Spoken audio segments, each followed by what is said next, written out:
السلام علیکم دوستو، ادب نامہ کی سیریز ادبی شخصیات میں خوش آمدید۔ اپنی آج کی اس ویڈیو میں ہم نوجوانوں کے پسندیدہ شاعر احمد فراز کی زندگی اور ان کی شاعری پر بات کریں گے۔ کس کس کو بتائیں گے جدائی کا سبب ہم، تو مجھ سے خفا ہے تو زمانے کے لیے آ، رنجش ہی سہی دل ہی دکھانے کے لیے آ، پھر سے مجھے چھوڑ کے جانے کے لیے آ۔ سید احمد شاہ، جن کو احمد فراز کے نام سے شہرت ملی، 12 جنوری 1931 کو موجودہ پاکستان کے شہر کوہاٹ میں پیدا ہوئے۔ احمد فراز کا اصل نام سید احمد شاہ علی تھا۔ ان کے والد کا نام سید محمد شاہ برق تھا۔ احمد فراز کے بھائی سید مسعود کوثر 2011 میں پیپلز پارٹی کے دور حکومت میں خیبر پختونخوا کے گورنر رہے، جبکہ ان کے بیٹے شبلی فراز تحریک انصاف کے دور حکومت میں وفاقی وزیر رہے۔ شبلی فراز کے علاوہ ان کے 2 بیٹے سعدی اور سرمد فراز ہیں۔ اگرچہ احمد فراز کی مادری زبان پشتو تھی، لیکن ابتدا ہی سے فراز کو اردو لکھنے اور پڑھنے کا شوق تھا، اور وقت کے ساتھ ساتھ اردو زبان اور ادب میں ان کی یہ دلچسپی بڑھنے لگی۔ احمد فراز کے والد انہیں ریاضی اور سائنس کی تعلیم میں آگے بڑھانا چاہتے تھے، لیکن احمد فراز کا فطری میلان ادب و شاعری کی طرف تھا۔ احمد فراز نے ایڈورڈز کالج پشاور سے تعلیم حاصل کی اور یونیورسٹی آف پشاور سے فارسی اور اردو میں ایم اے کی ڈگری حاصل کی۔ ایڈورڈز کالج میں تعلیم کے دوران 2 مشہور ادبی شخصیات فیض احمد فیض اور علی سردار جعفری سے ان کے بڑے اچھے تعلقات قائم ہو گئے۔ ان دونوں شعراء نے فراز کو بہت متاثر کیا اور وہ ان کے لیے رول ماڈل بن گئے۔ احمد فراز نے ایڈورڈز کالج پشاور میں تعلیم کے دوران ریڈیو پاکستان کے لیے فیچر لکھنے شروع کیے۔ جب ان کا پہلا شعری مجموعہ تنہا تنہا شائع ہوا تو وہ BA میں تھے۔ تعلیم کی تکمیل کے بعد وہ ریڈیو سے علیحدہ ہو گئے اور پشاور یونیورسٹی میں ہی لیکچرر مقرر ہوئے۔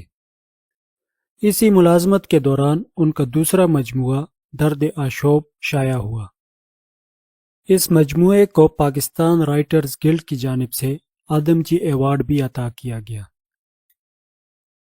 احمد فراز یونیورسٹی کی ملازمت کے بعد پاکستان نیشنل سینٹر پشاور کے ڈائریکٹر مقرر ہوئے۔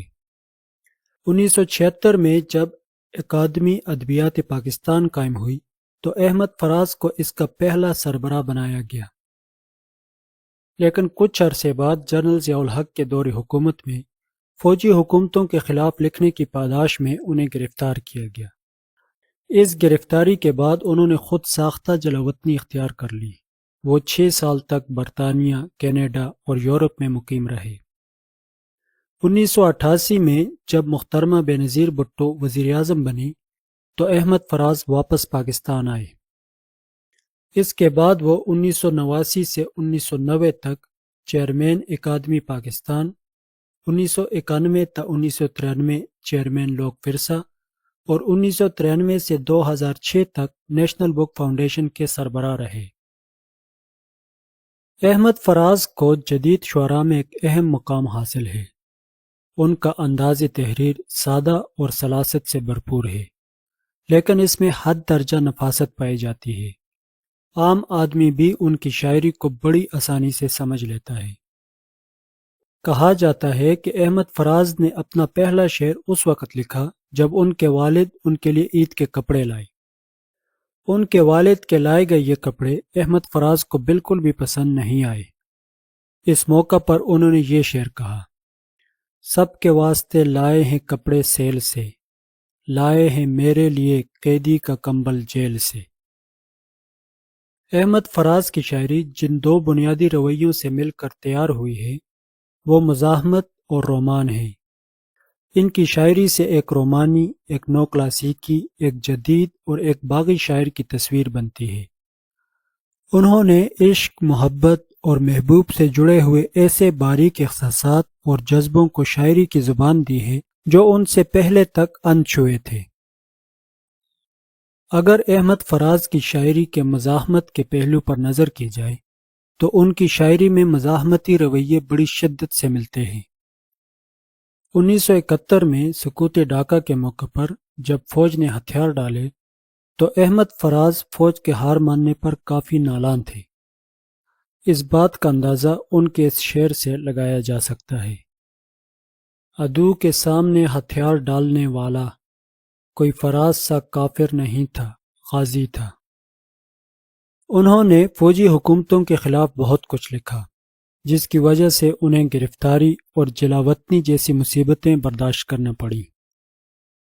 مثال کے طور پر ان کی نظم پیشور قاتلوں سے یہ حصہ دیکھیں: آج پشاور سے لاہور و مہران تک تم نے مقتل سجائے ہیں کیوں غازیوں، اتنی غارت گری کس کی ایما پہ ہے، کس کے آگے ہو تم سرنگوں غازیوں، کس شہنشاہ عالی کا فرمان ہے، کس کی خاطر ہے یہ کشت و خوں غازیوں، جیسے برطانوی راج میں گو رکھے باغیوں پر ستم عام ان کے بھی تھے، جیسے سفاک گورے تھے ویتنام میں حق پرستوں پہ الزام ان کے بھی تھے۔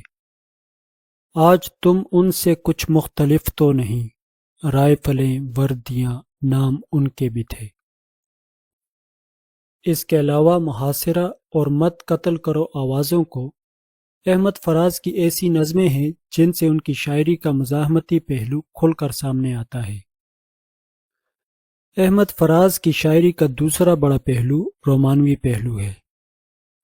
ان کی شاعری کے اس پہلو کا اندازہ ان کی مشہور زمانہ غزل سے لگایا جا سکتا ہے: سنا ہے لوگ اسے آنکھ بھر کے دیکھتے ہیں، سو اس کے شہر میں کچھ دن ٹھہر کے دیکھتے ہیں، سنا ہے درد کی گاہک ہے چشم ناز اس کی، سو ہم بھی اس کی گلی سے گزر کے دیکھتے ہیں، سنا ہے رات اسے چاند تکتا رہتا ہے، ستارے بام فلک سے اتر کے دیکھتے ہیں، سنا ہے دن کو اسے تتلیاں ستاتی ہیں، سنا ہے رات کو جگنو ٹھہر کے دیکھتے ہیں۔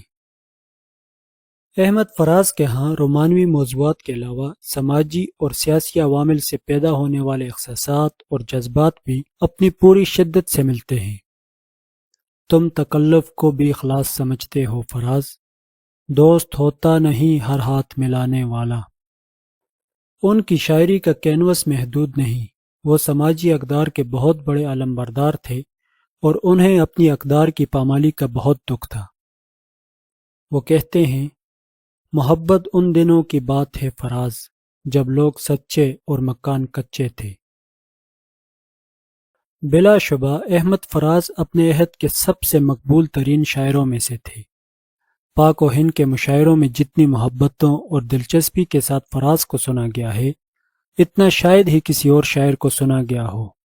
ان کی شاعری خاص طور پر نوجوانوں میں بہت مقبول ہے۔ ان کی کچھ غزلوں کو فلموں میں شامل کیا گیا اور وہ بہت مقبول ہوئی۔ فلم انگارے میں شامل ان کی یہ غزل: اب کہ ہم بچھڑے تو شاید کبھی خوابوں میں ملیں، جس طرح سوکھے ہوئے پھول کتابوں میں ملیں۔ اسی طرح فلم محبت میں ان کی یہ غزل: رنجش ہی سہی دل ہی دکھانے کے لیے آ پھر سے مجھے چھوڑ کے جانے کے لیے اتنی مقبول ہوئی کہ کلاسک کا درجہ اختیار کر گئی۔ احمد فراز کی غزلیں غلام علی، جگجیت سنگھ، مہدی حسن اور نور جہاں جیسے فنکار گا چکے ہیں۔ ان کو فلمی گیت لکھنے کی بھی کئی بار پیشکش کی گئی لیکن انہوں نے انکار کر دیا۔ ان کا کلام پشاور یونیورسٹی اور علی گڑھ یونیورسٹی نے اپنے نصاب میں بھی شامل کیا ہے۔ اس کے علاوہ میٹرک اور انٹر کے نصاب میں بھی ان کا کلام شامل ہے۔ احمد فراز کی پذیرائی ہر سطح پر ہوئی اور انہیں بہت سے اعزازات و انعامات سے بھی نوازا گیا۔ حکومت پاکستان کی جانب سے انہیں ہلال امتیاز، ستارہ امتیاز، ہلال پاکستان، آدم جی ایوارڈ اور آباسین ایوارڈ سے نوازا گیا۔ 2004 میں جنرل مشرف کے دور صدارت میں انہیں ہلال امتیاز سے نوازا گیا، لیکن 2 برس بعد انہوں نے یہ تمغہ سرکاری پالیسیوں پر احتجاج کرتے ہوئے واپس کر دیا۔ اس کے علاوہ بھارت میں انہیں فراق گورکھپوری ایوارڈ اور ٹاٹا ایوارڈ سے نوازا گیا۔ ان کو کینیڈا میں بھی academy of Urdu literature award عطا کیا گیا۔ احمد فراز کے شعری مجموعوں کے لاتعداد ایڈیشن شائع ہوئے۔ ان کے شعری مجموعوں میں تنہا تنہا، درد آشوب، شب خون، نایافت، میرے خواب ریزہ ریزہ، بے آواز گلی کوچوں میں، نابینا شہر میں آئینہ، پس انداز موسم، سب آوازیں میری ہیں، خواب گل پریشاں ہے، بود الک، غزل بہانہ کروں، جانا جانا اور اے عشق جنوں پیشہ شامل ہے۔ احمد فراز کی کلیات بھی یہ میری غزلیں یہ میری نظمیں کے عنوان سے شائع ہو چکی ہے۔ احمد فراز نے 25 اگست 2008 کو اسلام آباد میں وفات پائی۔ کتنا آسان تھا تیرے ہجر میں مرنا جانا، پھر بھی ایک عمر لگی جان سے جاتے جاتے۔